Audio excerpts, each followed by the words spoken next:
पढ़ा इवेपोरेशन। अब इवेपोरेशन में भी क्या होता है कि जो लिक्विड के पार्टिकल्स हैं वो किसमें चेंज होते हैं? Gas, vapours.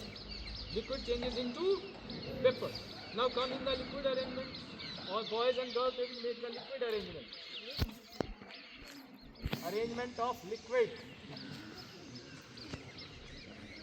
Particles. So now liquid particles and liquid particles. Now these are the particles of liquid which are present at surface. These are surface particles. These are also surface particles. और surface से पीछे हमने बोला है क्या होता है? Bulk. क्या बोलते हैं? बल्क। बल्क मतलब अंदर डीप, मैटर के डीप में भी पार्टिकल्स होंगे और सरफेस में भी। अब ये तीन क्या हो गए? सरफेस। टॉप मोस्ट लेयर को हम क्या बोलते हैं? सरफेस। अब ये भी टॉप मोस्ट लेयर है, ये तीनों क्या बन गए? सरफेस के पार्टिकल। अब इन सरफेस के पार्टिकल्स का बिहेवियर कुछ और होगा, और जो बल्क के पार्टिकल्स है, आप सब यहाँ से पीछे क्या बन गया? बल्क। आपका बिहेवियर क्या होता है? मान लीजिए मैं आप सभी को कहूँ कि दौड़िए, तो क्या सभी एक स्पीड के साथ दौड़ पाएंगे? पॉसिबल? कोई ज़्यादा फास्ट दौड़ेगा, कोई कम दौड़ेगा, अलग अलग स्पीड होगी सभी। याद रखिए मैटर के अंदर भी ऐसा ही होता है। पार्टिकल्स हमने बोला मूव तो कर रहे हैं, लेकिन सबकी स्पीड एक जैसी।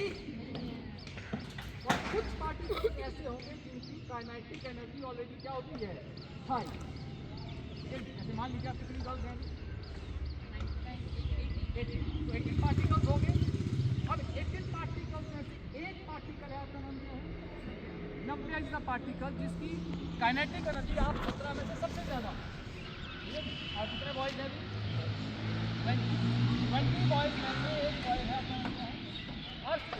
इसकी काइनेटिक एनर्जी ऑलरेडी क्या है? हाई। आपके पास भी, आपकी भी काइनेटिक एनर्जी है, लेकिन आप सब में से सबसे ज़्यादा इसकी। क्योंकि मैंने अब याद रखना है कि मैटर के अंदर जो पार्टिकल्स होते हैं सबकी स्पीड एक जैसी नहीं। ठीक है जी। अब जो अर्थ स्पीड की हाई है, अब इसको होगा क्या? आप जैसे मैं इसको डायरेक्शन दूंगा, आप वहाँ से करोगे नंबर। ठीक है। अब इसकी काइनेटिक एनर्जी हाई है, ये क्या करेगा? ये इसको हिट कर देगा। इसकी काइनेटिक एनर्जी क्या थी? हाई। इसने अपनी एनर्जी किसको ट्रांसफर कर दी? आपका नाम क्या है? अभिषेक। अभिषेक की काइनेटिक एनर्जी बढ़ गई, और इसकी क्या हो गई? कम। अब इसने हिट कर दिया इसको ऐसे। इसका नाम क्या था? शाश्वत। अब इसकी काइनेटिक एनर्जी कम, शाश्वत की बढ़ गई। दोनों तरफ करते रहिएगा। और शाश्वत की काइनेटिक एनर्जी बढ़ गई, इसने इसको हिट कर दिया। क्या नाम है इसका?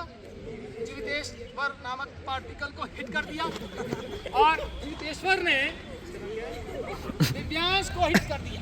और दिव्यांश देखिए जो सर बाहर निकलिए वहाँ से, तो देखिए जो सरफेस का पार्टिकल था बाहर निकला कि नहीं? ये जो बाहर निकल गया, ये अब गैस बन गया, वेपर बन गया। ये हुई इवेपोरेशन। तो इसका मतलब इवेपोरेशन में कौन सा पार्टिकल बाहर निकलता है?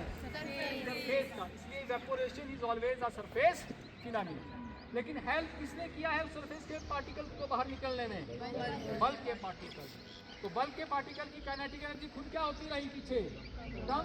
काइनेटिक एनर्जी कम तो टेम्परेचर भी कम, और इसीलिए इवेपोरेशन की वजह से क्या होती है? कूलिंग। ये पीछे अब ठंडे पड़ गए सारे। क्या पड़ गए सारे? ठंडे पड़ गए। ठीक है। पार्टिकल ठंडे पड़ गए तो मतलब काइनेटिक एनर्जी क्या हुई उनकी? टेम्परेचर कम हो गया तो काइनेटिक एनर्जी भी कम। That is why evaporation cause. Evaporation में लिक्विड किस में चेंज होता है? वेपर में चेंज होता है। और हेल्प कौन से करते हैं? बल्क के पार्टिकल।